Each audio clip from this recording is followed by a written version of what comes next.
আজকে যে শাকগুলো আমরা রান্না করেছি এটা দিয়ে ভাত খেতে অনেক মজা হয়েছে। আর এই শাকগুলো বনের মাঝে পাওয়া যায়, বাজারেও বিক্রি করা হয়। আর দুই মুঠো শাক আমরা কিনে নিয়েছি। দেখুন, শাকগুলো এখন আমি কেটে নিয়ে ধুয়ে নিব, ভালো করে ধুয়ে নিয়ে পেঁয়াজ কাঁচামরিচ আর আলু কেটে নিয়েছি। ওদিকে শাকগুলো তেল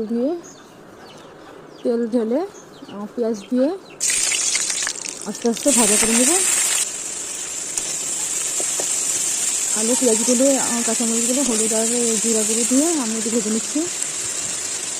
তারপরে ভাপানো এই শাকগুলো আমি দিয়ে দেব। শাকগুলো দিয়ে ভালো করে নাড়িয়ে চাড়িয়ে দেবো। শাকগুলো ভালোভাবে এইভাবে ভেজে নিতে হবে। ভালো করে ভেজে নিচ্ছি আমরা।